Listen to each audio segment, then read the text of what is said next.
I think my disabled brother tried to unalive my mom tonight. My mother called me from the ER today with very bad bruising all over her body and broken ribs. I book her an Uber back to my brother's house immediately as she was cleared by the doctors. I text my cousin, who my mother is close with, to come over to mine. She comes over, and as she does, I'm simultaneously on the phone with my brother trying to ask him what happened to Mom. He starts sending me photos of him wounding his wrists. He is telling me he is taking his life and unaliving our mom because it's her fault he was born autistic. I'm begging him in tears to not do this via speakerphone as he sends more. I hear him go into a full-on psychological SSI-esque breakdown. I'm hearing and seeing every moment of it. Dots are connecting, as she said doctors asked about her bruises and ribs earlier, and they kept reiterating and repeating if she was sure what had happened, and what hurts, and why. All the while my brother is screaming and crying uncontrollably. I'm starting to realize this may be an all-out, unreal, terrifying, dangerous situation. I'm fumbling with my cousin's phone to contact the police and crisis hotline 2 hours away.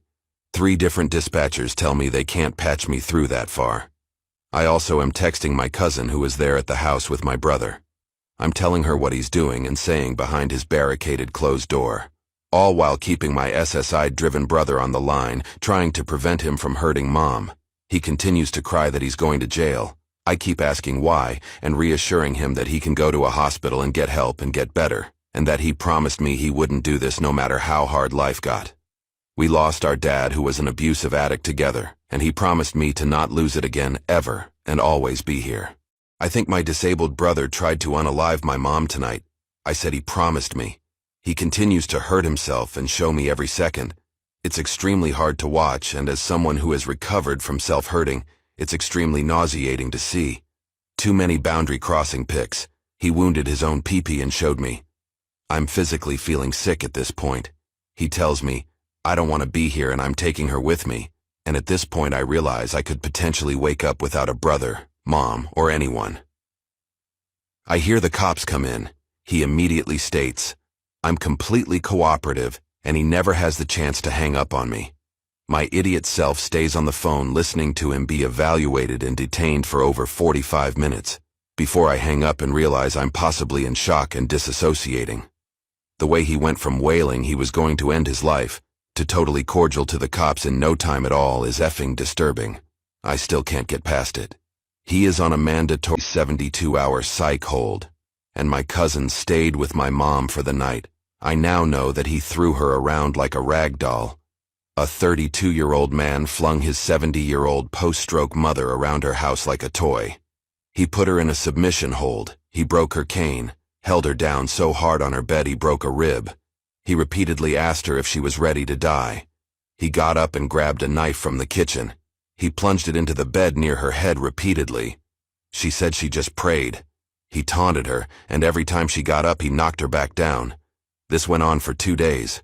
Then he proceeded to try to take his own life and show me, his twin sister, every step of the way. He was determined to make me watch him end himself, even though I was far away. Am I the a-hole for not waking up early and helping my mother-in-law with chores? I, F25, has been married for a year now. It is customary in our culture that women stay with their in-laws after marriage. I didn't subscribe to this and told my husband, then boyfriend, before marriage itself that I want to live separately. He agreed since he himself wanted to live away from parents and build his own life. But as a compromise, we would still visit them and stay at their place every couple of months. It is again customary. Dill helps mother-in-law with household tasks, the stench of patriarchy. In our house, that is mine and husband's, we are equals. We do chores together. In in-law's place, it's always his mom who does majority of chores. She was a psalm too. When I am visiting, I am expected to help her with the chores, not my husband, just me. I just rope him in as well. The main issue is that everyone there wakes up at 5:36 a.m. That's way too early for me even on days when I have work. Since we go there on my off days, I just want to sleep in. At least till 8 to 9 a.m. Initially they didn't say much about this, just a bit of snide comments that I let go. Use my own battles and all.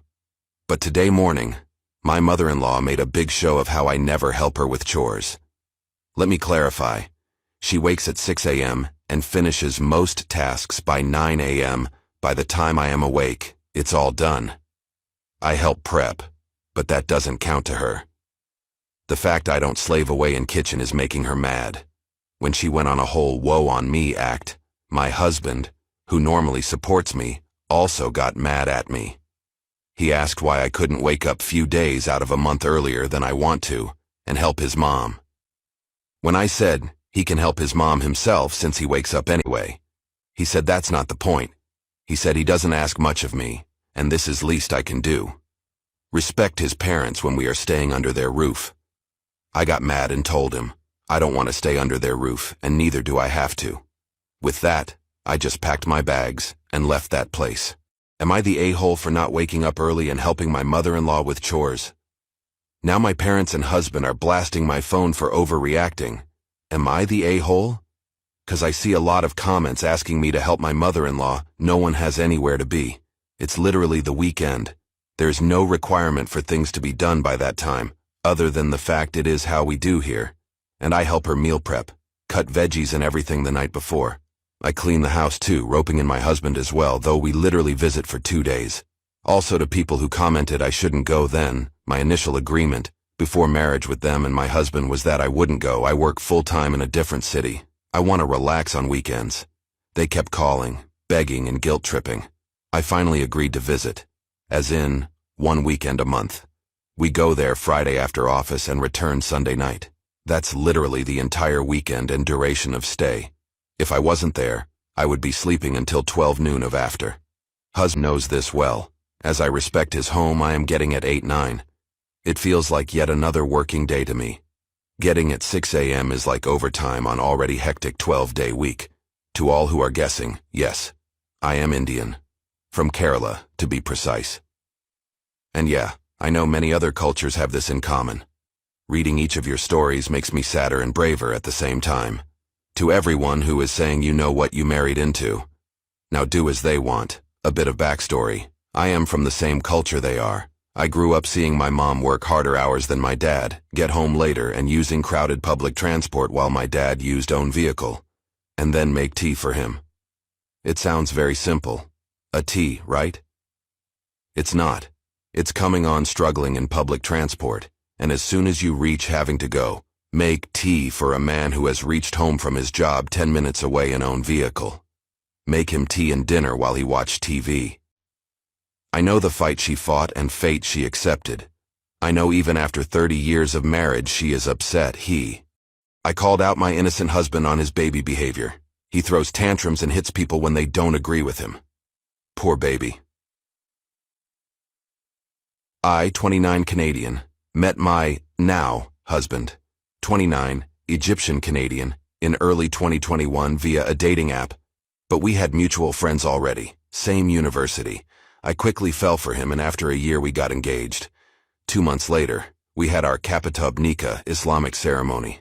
It was very small, immediate family only.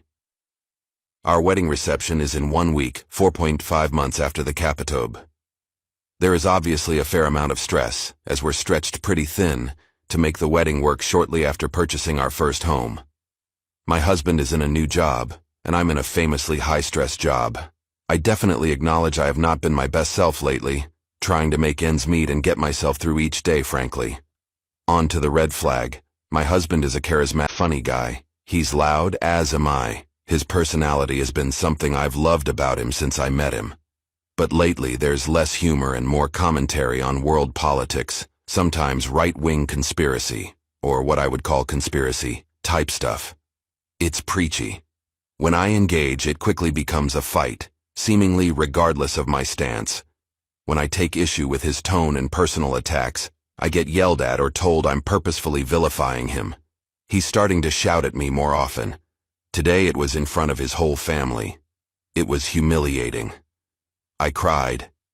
It was over me pushing back when his family told me they had already done the seating chart for their guests, despite not having the entire guest list. I called out my innocent husband on his baby behavior. I did not think I was being rude, but I just explained that I needed to work off the draft I had because I knew it had all guests on it. I was reassuring her she could rearrange tables if I got stuff wrong. My husband interjected himself from the next room, shouting at me for saying his mom didn't know everyone that was coming. Then he shouted that he wasn't shouting. We were shouting. I shouldn't have. But I called him out on his immaturity. I called him out for yelling in front of our nephews, 971, who were there. I told him to stay out of it if he was going to yell. We finished the seating chart, and I left to stay with my parents. We are visiting from out of town. It's been 5 hours since the incident, and I haven't heard from my husband. When I left, I gave everyone a quick hug goodbye, including my husband. He didn't walk me to my car. He's been shouting at me more at home, too. I avoid certain topics altogether. It got physical once, and he put his hand on my throat. He apologized profusely for this and blamed it on frustration at my poor memory during an argument we were having. Sometimes he pushes me, which I find super embarrassing in public. He shoves me out of the way if I go to pay at the store, despite us often alternating who pays. I have verbalized that my parents don't treat each other that way. I have told him I don't want to be treated that way. I have explicitly said, don't shout at me, don't push me, threatened to involve his older brothers. I'm sure I'm extra upset right now for a handful of reasons: wedding stress, menses not praying, work stress, but I'm starting to worry that I'm being willfully blind here. I think my mom slept with my high school boyfriend. My boyfriend and I started dating when I was 14 and he was 17. We dated for like 3 months in high school and broke up. He then dated one of my best friends and told me he'd break up with her if I date him again, so being young and naive, I did. So we dated for like another year. I had to move across the country with my family. This time it was a super messy breakup. We were in the middle of fighting over text, and he messaged saying, "You know what? I slept with your mom," and sent a picture as proof. I briefly looked at the picture, enough to be like, "Yep, that looks like my mom," and then deleted it and blocked him. I didn't want to believe it, so I just didn't think about it. So I just locked that away for about 10 years. I'm now married to the love of my life and have 2 young kids. We live far from my mom, and she came to visit and drove here. We only see her once a year. While she was here, she kept lying about small things, just small little lies here and there, but it bothered me. After she left, it boiled over, and I called her out and told her I don't appreciate being lied to, especially about dumb things that don't matter. It escalated, and I hung up on her. She then makes a group chat with me and my husband and sends another message about how she didn't lie, but that she has to lie because she knows how I'll act weird if she does not make up these little lies. I messaged back, "Okay, liar." She then sends a text about something I said 2 years ago when I was complaining about my husband's family to her. This made me see red, because I feel like that's why she made a group chat with me and my husband, so she could send that to him. I don't know if it was to hurt me by hurting him, to make him mad at me so I'm fighting a war on 2 fronts, or to get my husband on her side of the argument. I think my mom slept with my high school boyfriend. Either way, I lost it. I told her I know she slept with my high school boyfriend. She proceeds to keep texting me about how she's an adult and I'm not her mom, and it doesn't matter why she lies to me or what she's doing. She ignores the thing about sleeping with my ex. So I send it again, like 2 more times, before she's finally like, "Stop sending that crap to my phone," and then tells me I'm crazy and need medication. So since then, I've been no contact with her. I do believe she slept with my ex, but also I'm worried about if he was lying and said that to ruin our relationship. It's something I've ignored for 10 years, but now that I've said it aloud, so many things make sense. When we first dated, she went through my phone and read my messages with him to my aunt, and they made fun of me at Thanksgiving. Back when I was still dating him, but after we moved across the country, she went through my phone and read our dirty texts aloud at the dinner table. And I always wondered why she did that. She has always been weird with my exes. Every guy I've dated, she keeps them friended on Snapchat and messages them after we break up and updates me on what they're up to. My ex was crazy. He dated my best friend to get back at me, so I 100% could see him sleeping with my mom just so he could use it as ammo against me later. My mom is a narcissist. My older brother is no contact with her and has been for 3 years now. So here's my issue. Where do I go from here? I know she's going to try to reach out and deny it, But she lies about everything, so I know I won't believe her. I really don't know how she could prove her innocence to me. Even if my ex reached out and told me he was lying and made it up, I would just think she messaged him and paid him off. My 21-year-old brother unalived himself today. I've been through some poop. Life can be a real mother effer sometimes, and it doesn't give a dang about your plans or aspirations.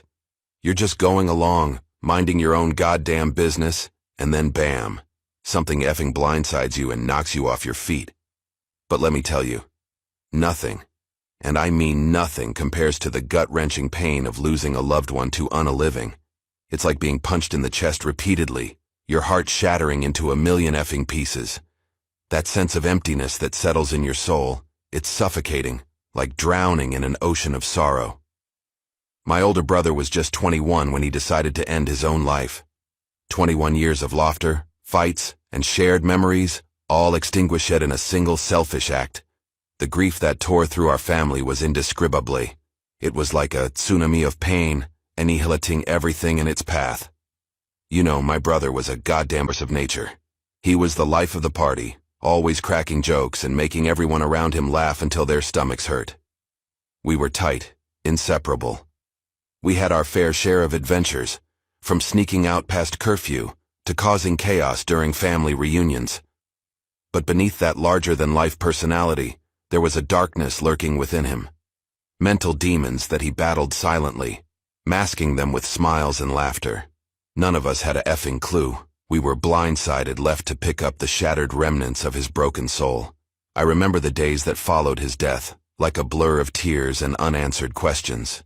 Rumors began to circulate, secrets revealed. We discovered that he had been struggling with depression, drowning in a sea of despair without any lifelines to cling to. It effing crushed us to learn that he had been silently fighting his own battles while we were oblivious, going about our own mundane lives. My 21-year-old brother unalived himself today. You see, that's the thing about mental illness. It's often invisible. It hides in the shadows, behind the smiles and the laughter. We may think we know someone, but we never truly comprehend the depth of their pain until it's too late. In the aftermath of my brother's death, our family underwent a profound transformation. We vowed to break the stigma surrounding mental health, to raise awareness, and encourage open conversations. We attended support groups, donated to mental health organizations, and shared our story with others who were suffering. But life has a sick way of throwing curveballs when you least expect it. Just when we thought we were on the road to healing, poop went haywire. Our family business, a successful bed company that my brother had poured his heart and soul into, was attacked by a rival corporation. Lawsuit, defamation, the whole effing ordeal. It was like adding salt to an open wound. We fought tooth and nail to save what my brother had built, but the world can be a merciless female. Our resources dwindled, debts piled up, and the stress started taking its toll.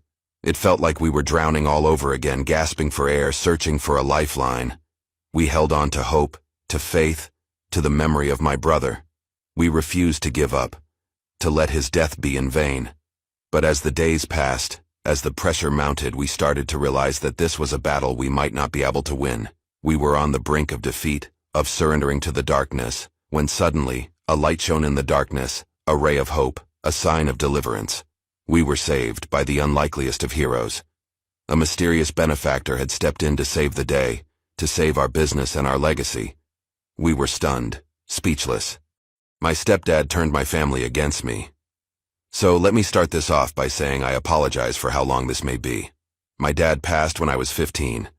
Him and my mom weren't all that close by that time, so while it hit me hard, she wasn't as fazed as you'd expect. I joined the military when I was 17, and in my first year out of the house, my mom remarried. I never really vibed with him, just had different personalities and such. He would often make snide remarks and tell me to man up about any inconvenience I'd be upset about. This led to spats between us, and I was often just as at fault as he was for these disagreements, so it never got too serious. I got medically discharged after a little under 5 years, and my mom and him said they'd be happy to have me back in the house. I told them it'd be brief, just until I got on my feet and got a job, and even offered to pay rent, to which they declined. About 3 days into being back home, my stepdad went alone with me, asked what he thought a fair rent would be. I was confused, but it was his house, so we came to an agreement, and I kept it from my mom, assuming he did not want her to know, as he never mentioned it around her. I never asked for anything from them, not out of spite. I just wanted to do things myself. He had a son from a previous marriage. Him and I didn't share many common interests or anything, but I never had any issues with him. I'd say we got along. The only thing is, he was given a lot from them. Paid for his schooling, paid for his car, paid for his living arrangements, through college, and even after.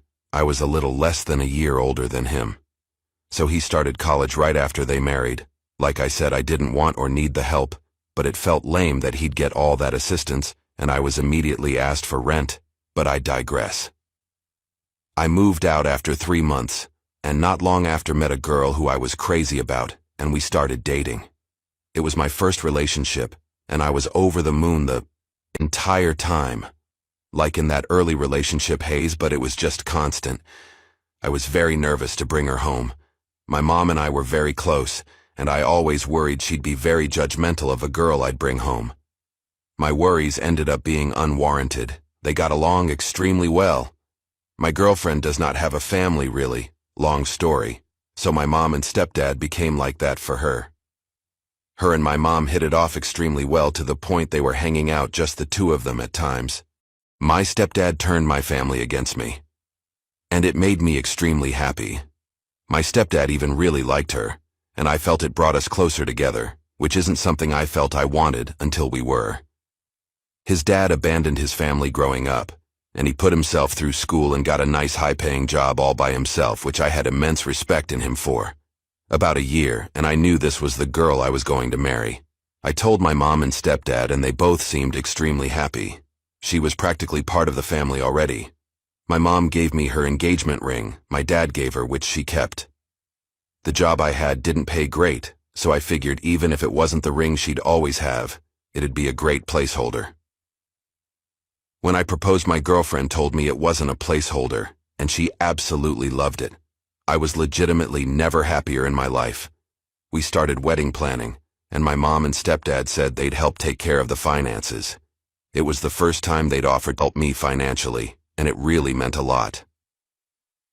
Fast forward to about 3 months later, I get a call from my stepdad who said I needed to come over. Felt a bit ominous, but I went over there after work. When I got there, my mom, stepdad, stepbrother, and fiancé. I saw her on the couch, and could tell she had been crying. I immediately thought someone had died, and went to go sit next to her when my stepdad stopped me. He started hitting me with accusations of me cheating on her for our entire relationship. I was puzzled and told everyone there I don't even text any women I'm not related to besides her. Apparently, some girl had gotten my fiancé's number and told her that we were sleeping together for over a year now, but she didn't know I was in a committed relationship. She sent her screenshots of alleged conversations and knew stuff about me that a random person wouldn't know. I, like a fool, couldn't see what was happening in front of me. I was stunned, saddened, and furious. I begged her from across the room to look at my phone and see I'd never done any of that. Her and my mother were both weeping, and I started to cry. My stepdad called me every word he could think of and escorted me out of the house while telling me if he saw me on his property again, he'd call the police. I spent the next several weeks trying to contact them, to no avail. Calls, texts, voicemails, every messaging app out there. Nothing. My stepdad turned my family against me. After those weeks, I got a call from my stepdad who told me to stop trying to contact her, and that I was never welcome in his house or around his family again. I tried to call my mother over this time, to no avail as well. After about a month, all I got from anyone was a text from my mother saying how sad and disappointed she was. My mom didn't really have much family, so they always spent holidays with my stepdad's side. They all shunned me as well. I saw their Christmas pictures on Facebook with my ex-fiancé present and seemingly in good spirits, which crushed me. The only family I had that would talk to me at all was my dad's brother and his family. Despite that, even they all seemed wary of me too. The only one that I think truly believed me was my uncle. I don't think I'd have made it without him, honestly. He showed me what I'd been missing in fatherly love, and I've never been so grateful for anyone. About 6 months after it all, I moved away from the East Coast and settled out in California, needing to get away from it all. A little less than a year after I moved, I got call from an area code from back home, which I rarely got anymore. I picked up and it was my stepbrother, whom I promptly hung up on. He called me back and I ignored it, but it stuck with me all day. I decided that if he called back again, I'd pick up, which he did later that night. It was awkward, at best. He told me my fiancée was really torn up for a long time. It took her nearly a year to even start looking again for a significant other. I hadn't at all since it ended. A few months into her doing so, my stepdad encouraged him to ask her on a date, which he did. Things went okay for the first couple outings, but never really clicked, apparently. He told my stepdad about that, and the idiot told him, "I didn't get rid of Op for nothing. She's a great girl. You need to figure it out with her." I almost collapsed, and it was quickly replaced with anger. Apparently, he had gotten a girl, I still don't know who, to pose as someone I had an affair with and forged some message screenshots to have her sent to my fiancé. He told me he'd said it to him about a month ago, and he didn't know what to do. Apparently it bothered him enough that he couldn't just sit on the info anymore, so he told me and said he was going to tell my mom and fiancé the next day. He called me first as a courtesy, so he knew what to say to them regarding me. "I'm losing my fiancé because I went against her wishes. I proposed to my fiancé 2 months ago, and she said yes. I love her with all my heart.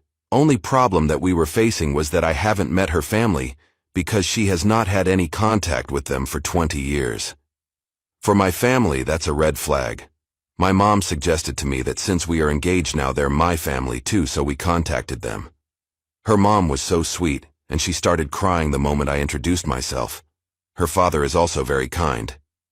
They talked to me about her childhood, how wonderful she always was, and it made a lot of sense what she turned out to be. I thanked them for raising such a beautiful human. I kept in touch with them, and I soon met all her siblings. She has 3. Then I introduced them to my family, and I was happy they got along. Mom suggested then that the next step is to invite my future in-laws to my parents' house and take my fiancé there, so she could finally work on the dispute that she had with them. I agreed and brought my fiancé over, without the knowledge of her family being present. When she got there, she screamed, "What are they doing here?" and ran out. I have never heard her raise her voice like this before. I ran after her, but she just drove off. I went back and apologized. Her mom was crying her eyes out, and so were her sisters. Her dad and brother looked shook up. When I went home, she was crying and packing. She told me that she needed to move out and that she was staying with her friends. I also started crying and asked her to tell me what happened. Then she told me all of it. When she was 18, her brother roped her best friend's little sister. He apparently had feelings for this girl for years, but she never was interested, so one New Year party, he waited until she was very intoxicated and roped her. He later boasted about how he finally had her, and now can move on. He got away with it even when everybody knew he did, but there was no evidence. My fiancé tried everything to help convict him, because she was the one who overheard him boasting to his friends and discussing what he did to that girl. I'm losing my fiancé because I went against her wishes. My fiancé's family did everything to protect him. A year later, the girl went through with S aside. That broke my fiancé, who still suffers from severe depression. She said the indifference in her family's reaction when they found out about the girl's fate still makes her blood freeze in her veins. She knew she could never forgive them. The way she was talking, like this happened yesterday. I felt sick, and I wished I didn't have to ask. I have seen her brother and how proud her parents are of their only boy who's successful and a father of 2. I apologized and begged her to stay, told her that had she told me all this before, I would never have brought them back to her life. She said that I should have trusted her judgment since I always boasted about how kind and just she was. She called me later and told me that she couldn't do this anymore. She left the ring while I was at work and took the last of her stuff.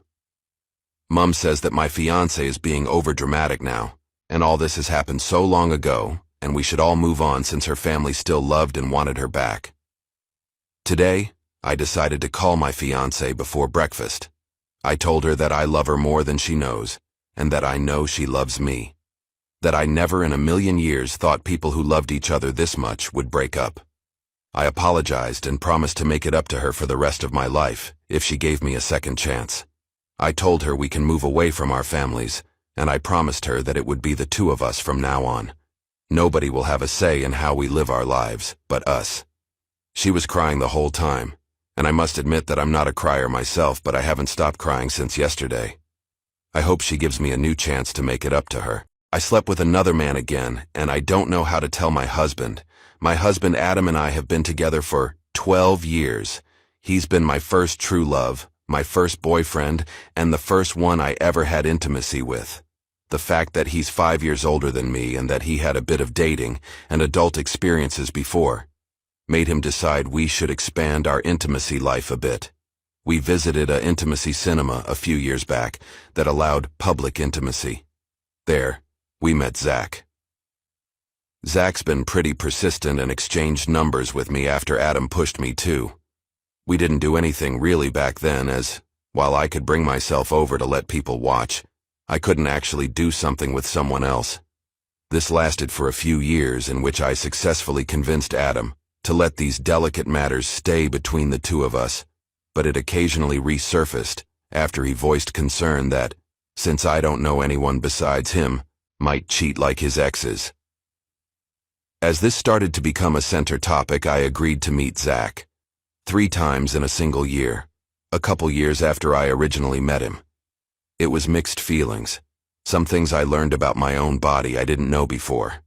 It felt good to be completely accepted as well, since I have low self-esteem.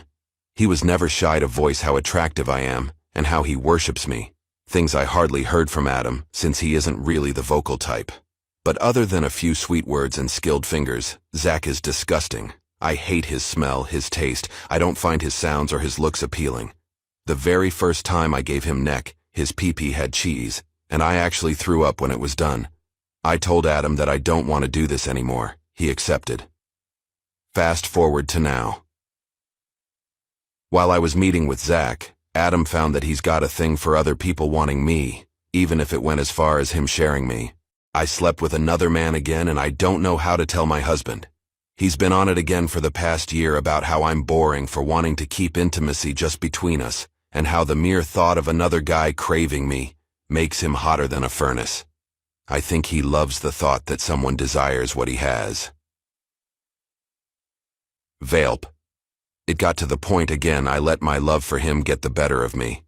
It's been too long, and I thought Zach might be less disgusting. I've been pretty demanding as well these couple days until Adam openly told me that he can't keep up with my needs, and perhaps Zach would be a good idea. It happened. I met him a couple of nights back.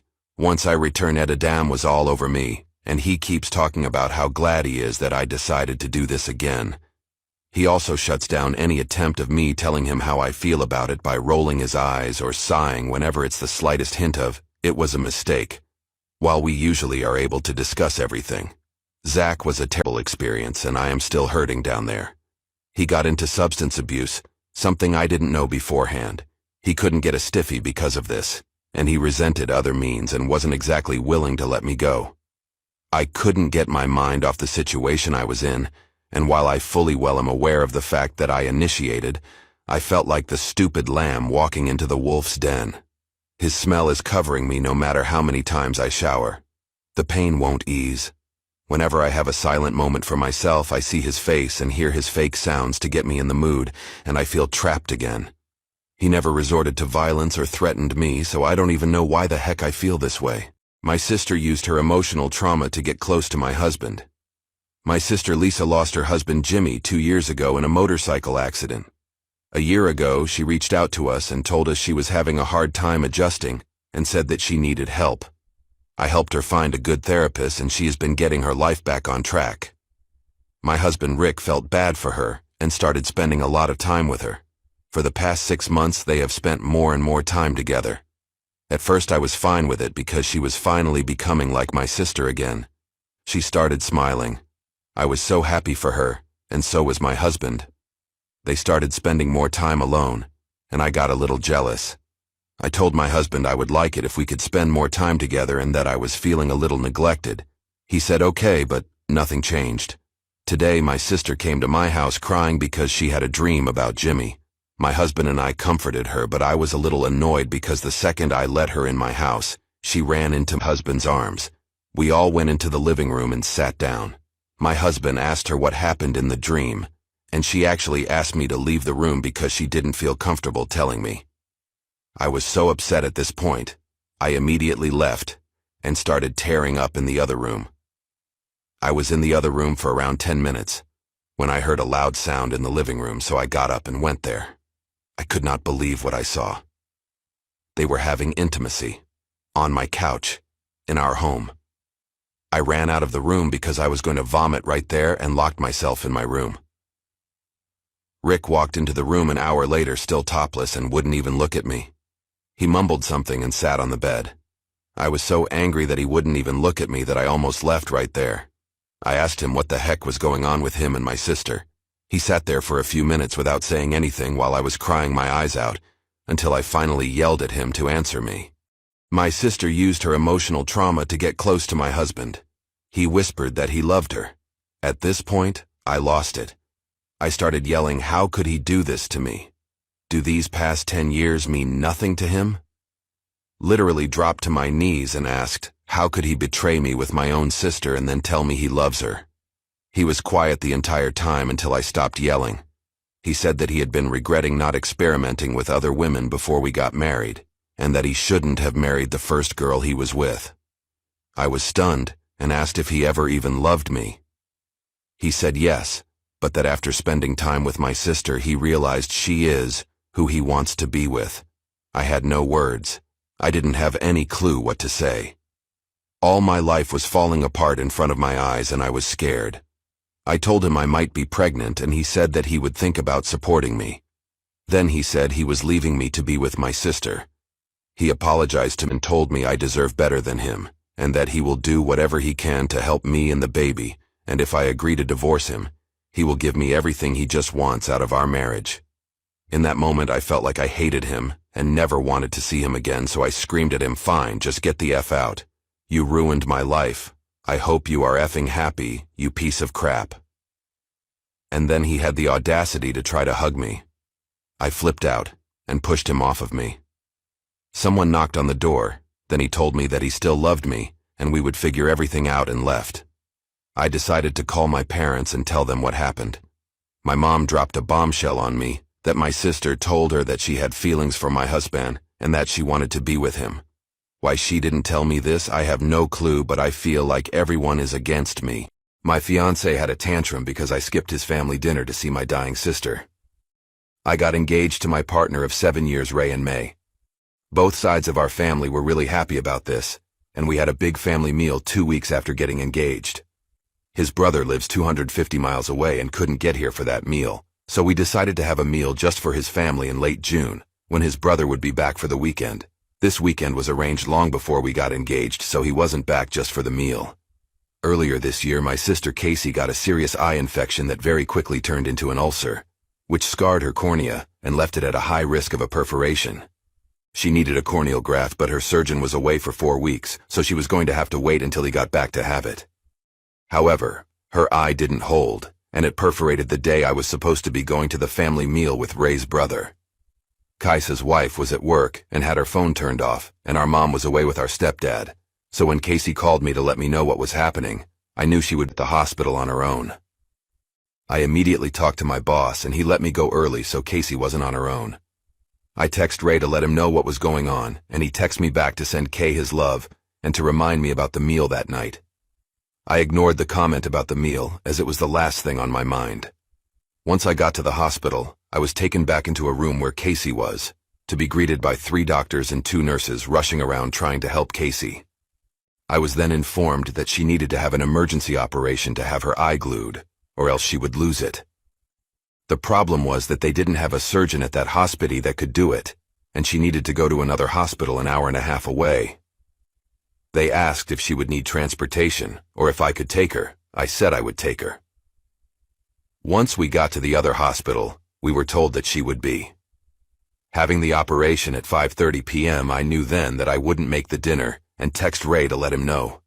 He flipped out and basically told me to leave Casey at the hospital and have her wife pick her up after the op was done. At this point, I still hadn't been able to get a hold of Caius's wife. I told him that wasn't going to happen, and that he was out of order to even ask me to do that. I told my husband I would never choose him as the father of my child.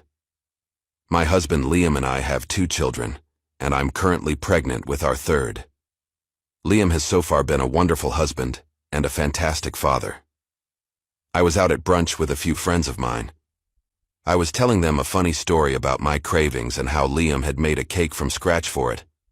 A friend of a friend named Paige said that I chose so well, and that she should have put as much thought as I did in choosing the one for her. I have a reputation for being really thorough and thinking things out before doing anything, the responsible one. I told her that I never would have chosen Liam to be the father of our first child, but I am so grateful he was. I was very lucky. Our pre-marriage life was messy. I was with another man, Dave. Dave was a steady, reliable man, and we had been together for years. Dave made a new friend who was Liam, and I could not help but absolutely him. According to him, Liam made Dave feel young again, and he was desperate to reclaim the sense of youth he lost by being responsible since he was young. He spent all of his time with Liam and other guys. Dave would spend every night out partying until 3 a.m. He spent his entire paycheck and some of my paychecks on wrestling videos and online gambling. He bought a motorcycle. He used our savings to buy crypto. He shaved his head bald. The last straw was him spending $20,000 of my savings to travel. Throughout this, Liam was incredibly disrespectful to me. Dave broke up with me when I asked him to stop hanging out with Liam and his other friends. I told my husband I would never choose him as the father of my child. He immediately moved in with a girl I had concerns about. I felt deeply hurt, and for the first time in my life, I felt like hurting someone in return. I was miserable, out of my mind, and called Liam over. I wanted to ruin their friendship like he ruined my relationship. He was annoyed at Dave for something else and was down for anything. I woke up the next morning realizing that I made a huge mistake, but Liam had also pounded me till kingdom come and away. Dave never could. Unfortunately, my bad decision caught up to me and I got pregnant. Ironic since I had always wanted children, but I was told I was infertile. Both Liam and I were against children out of wedlock, and we had a small wedding. I was ready to grit my teeth and make the best of our marriage, but surprisingly, Liam turned out to be an incredible partner and father. If it was a mistake, it was the best mistake of my life. Paige was very offended that I said Liam wouldn't in my choice initially. She messaged Liam to tell him what I said. I was a nervous wreck about this, and was worried about how Liam would react. Fortunately, a few hours later, Paige apologized for overstepping and reached out to me. She was having a rough time in her own relationship, and felt I was being ungrateful, as my boyfriend, unlike hers, never put something into my drinks or laid hands on me. I also checked up on Liam. I asked him if he felt hurt by what I said. He said he was deeply offended, and I should make up for it with 1,000 kisses plus interest starting right now. I know my girlfriend has lied to me, but I can't tell her how I know. My 24 male girlfriend, 19F, and I have been dating for a year and a half. For context, we started as friends with benefits because I was moving away and she was going home for summer. During that time, I slept with a coworker while Delia and I weren't exclusive. Fast forward a couple months, and I decided to move back to the city I went to college at. Since Delia still had some years left, I'd spoken to her about us being together properly, and she was all on board. Once I moved, we essentially lived together. We got very serious very quickly, which I was happy about. We had an argument when she found out about my coworker. She said I told her I only kissed her, which I was sure I told her that I slept with her. Ultimately, I apologized as I hadn't told her the full story, and we moved on. It was fine. We had a productive discussion talking about anyone else we were seeing, sleeping with when we first started things casually. She said she went on a date with a guy named Mike, but it didn't go well, and nothing happened between them at all. I explained the only girl I slept with was my coworker. Anyways, just after Christmas last year, I could tell she was hiding texting someone. I wanted to give her the time to deal with whatever it was, and then come forward about it. She didn't. I always want to respect her privacy, but there is a difference between privacy and secrecy. And this was the latter. I went through her phone while she was in the shower. I know my girlfriend has lied to me, but I can't tell her how I know. I saw she had messages from an email address on her phone. She's from another country, so everything they were saying was in her native tongue. But the email was in English and I could tell it was a man's name. The notifications were also on mute, so I assumed this was, so I wouldn't see them accidentally. I then went on to Snapchat. I found Mike's name from Roundabout when we started seeing each other casually. He had saved Snapchats from her when she was back home during the summer, and they were essentially nudes. Now I'm not mad about the fact that this happened. I'm mad that she never told me the full story but pulls me up on similar issues. Since then, I've spoke to her about the email address and I believe her explanation. It's a long story that's too personal to share on here, but I believe her and understand why she wanted to keep this from me until she was ready to tell me. I left the Mike thing for a while since I know it was before we were exclusive. Until we were out with Dahlia's friends and they mentioned Mike they'd met last year. I was told one date and nothing happened. Yet her friends met him? Doesn't seem to add up, so I asked her about it when we got back to her apartment. She told me after their date, they went and met her friends. But she swore nothing else happened. She said they didn't even text or anything afterwards, which I know is a lie. I can't tell her I know she's lied to me without admitting I've gone through her phone. I just found out that my husband is having an affair with my high school bully. I just can't believe that he could fool me.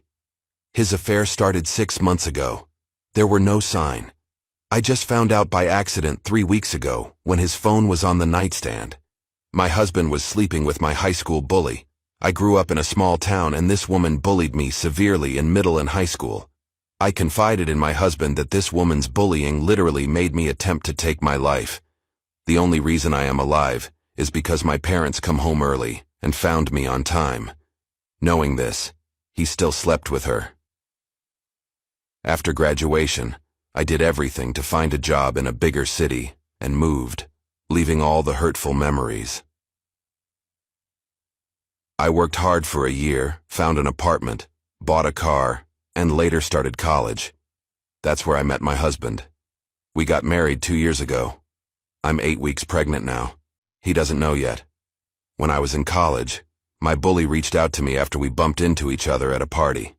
She was new in town and was glad she saw a familiar face. She never acknowledged what she did, and I never confronted her.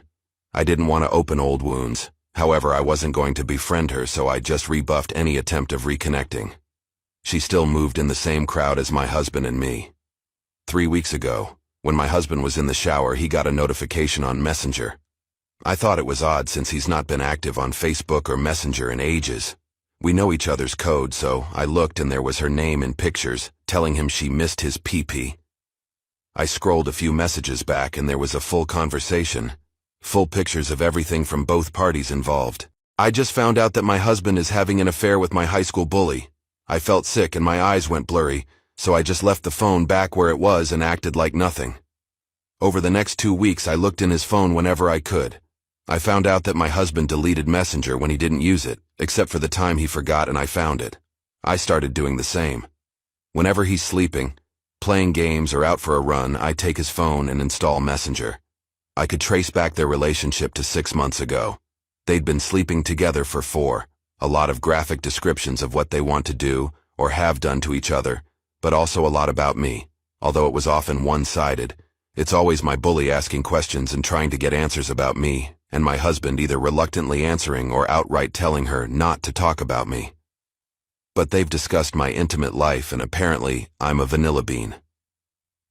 To her constant questions about if he preferred me better in bed, he told her that she is way better. Discussions about me often ended in him getting irritated and stopping answering for days. I want to leave my husband, but I don't want to tell him why. I don't want to give him or my bully the satisfaction of knowing that they hurt me. I just want to ask for divorce and just tell him that I wasn't in love with him anymore, and that I'm not happy in our marriage. It won't be lying technically because he's not the man I loved and I'm not happy in our marriage. I haven't told anyone what I've found out, but I've told my mom that I want to leave my husband and stated the reasons above. She went berserk.